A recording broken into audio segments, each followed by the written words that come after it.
This is Jim Williams with the Hurricane City Tropical Update for September 25th, 9 a.m. Here's the current position of Tropical Storm Matthew using the HurTrack program. The center of circulation is right on the north coast of Honduras and cruising off just north of due west and heading towards Belize. So far, we've had Cabo Gracias a Dios over here in the northeast tip of Honduras and Nicaragua, affected by Tropical Storm Matthew. That will be a hit for a tropical storm in the Hurricane City database, and the whole country of Honduras as a whole will be considered a hit from a tropical storm. And this system is now headed towards Belize. So let's go ahead and put it in motion and show you what's going to happen tonight. This is affecting Belize. It's already affecting Belize. And then going into Guatemala and becoming a remnant low as it drifts slowly to the west and pretty much stalls out here over Mexico. This is going to dump tremendous amounts of rain in Central America. This is going to be a huge story for flooding and mudslides. Let's go ahead and take a look at some images here.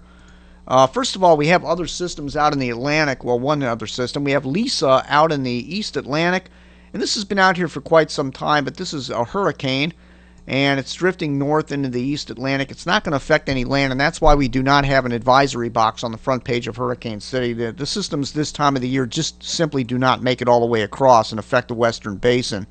They linger out in the East Atlantic and go north. Maybe the energy sometimes from a system can, from an undeveloped system, can make it into the western basin and develop over in here later in the season in October, but generally they don't make it all the way across as organized systems from Africa.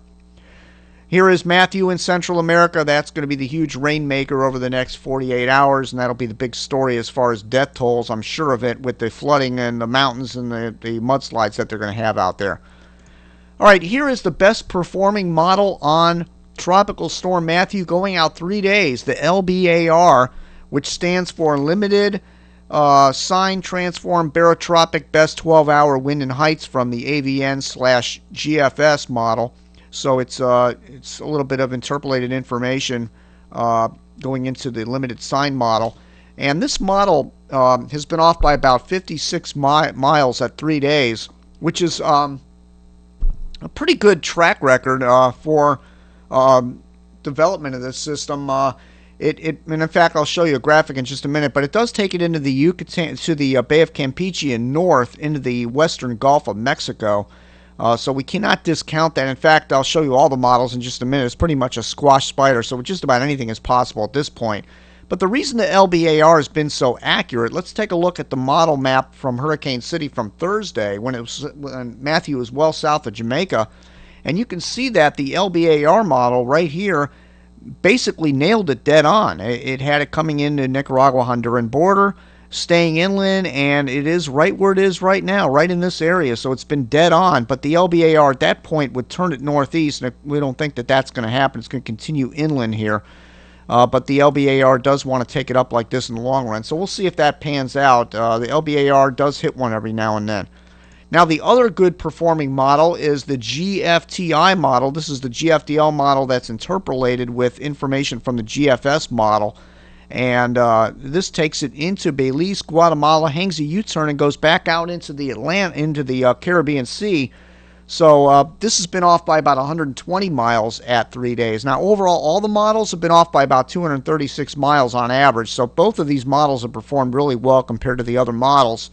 One takes it into the Bay of Campeche. The other one takes it back into the Western Caribbean, which, sets the stage for the discrepancy amongst all the models as to what exactly is going to happen here. Are we going to have a new area of low pressure form in the Western Caribbean, or is it going to be Matthew?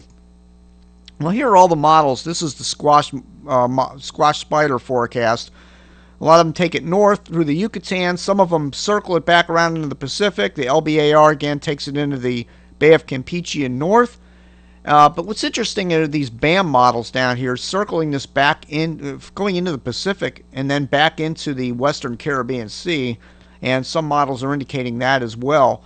But I ran all of the models yesterday on the Tropical Update video on chris'stropicalatlantic.com and ran 59 models, and about half the models kept it over land here and half of the models took it back out over the Western Caribbean Sea.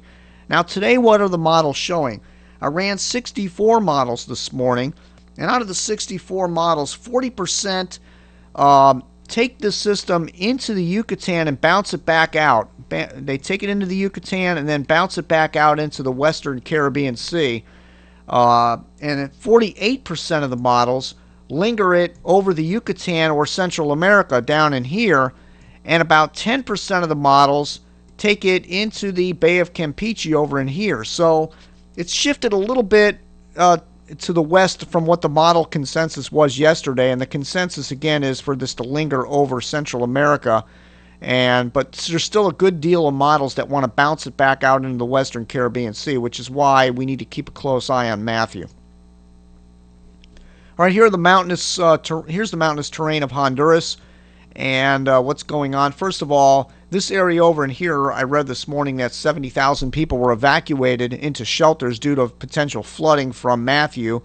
So far, no reports of any fatalities. But down here in the capital, Tegucigalpa, 75 to 7,000 foot mountains all through here, and there's going to be a lot of mudslides caused by all this rain that's been associated with Matthew moving through.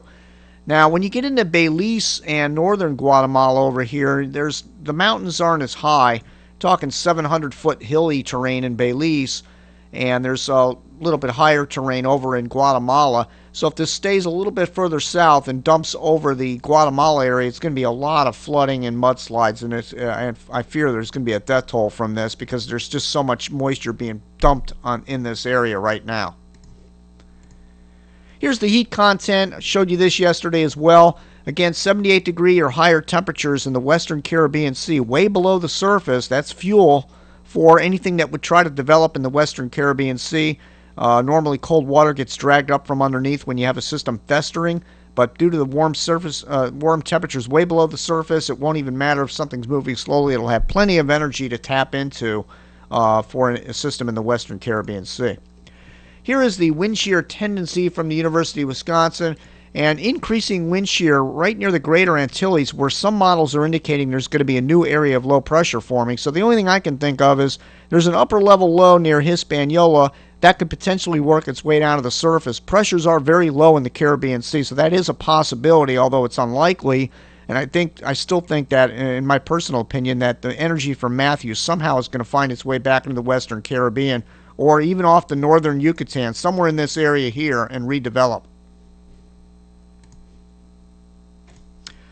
All right, let me take a quick look at a floater here, and you can see that the strong convection continues in association with Matthew. Look at these dark colors over Honduras yesterday and last night and this morning. It's going to be tremendous flooding, especially over Guatemala over in here. This is going to be a big story for flooding and a death toll out here, I'm fearing. This is the same areas that were affected by Hurricane Mitch. It killed over 10,000 people down here. So we're bracing for the reports coming out of this area. It's not going to look good in the coming days. All right, here's the water vapor loop of the Atlantic Basin. And again, we're looking at a potential scenario here of a potential new system. Now this is an upper level low right here. Now this could drift west, become a named storm, and then drift north. That's what a couple of the models are indicating.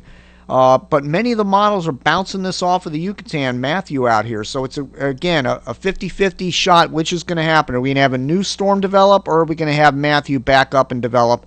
It's still up in the air. I know Lexi and Avila yesterday in the discussion mentioned the fact that he thought that there was going to be a new area low pressure develop and that Matthew was going to just wash out over here. But I wouldn't etch that in stone just yet. That's just one forecaster's opinion looking at model data. It does not make it so. In fact, I'm surprised the National Hurricane Center even mentioned that possibility in a discussion on another storm, because they usually reserve those for tropical outlooks or discussions, and there'll usually be an invest on a system. There's not even an invest out there as of early this morning here on Saturday. So it's 50-50. Either one of these could happen, and I'm still hedging my bets. Energy from Matthew, it's a very large circulation. It's going to linger down here for a while, and that energy could find its way back into the Caribbean. We'll have to see about that.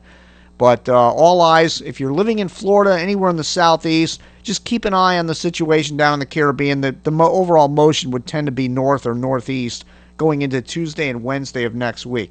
Well, that's it for now. We'll have more information on this developing situation down in the Caribbean Sea tomorrow. That's it for now. Thank you again for visiting Hurricane City.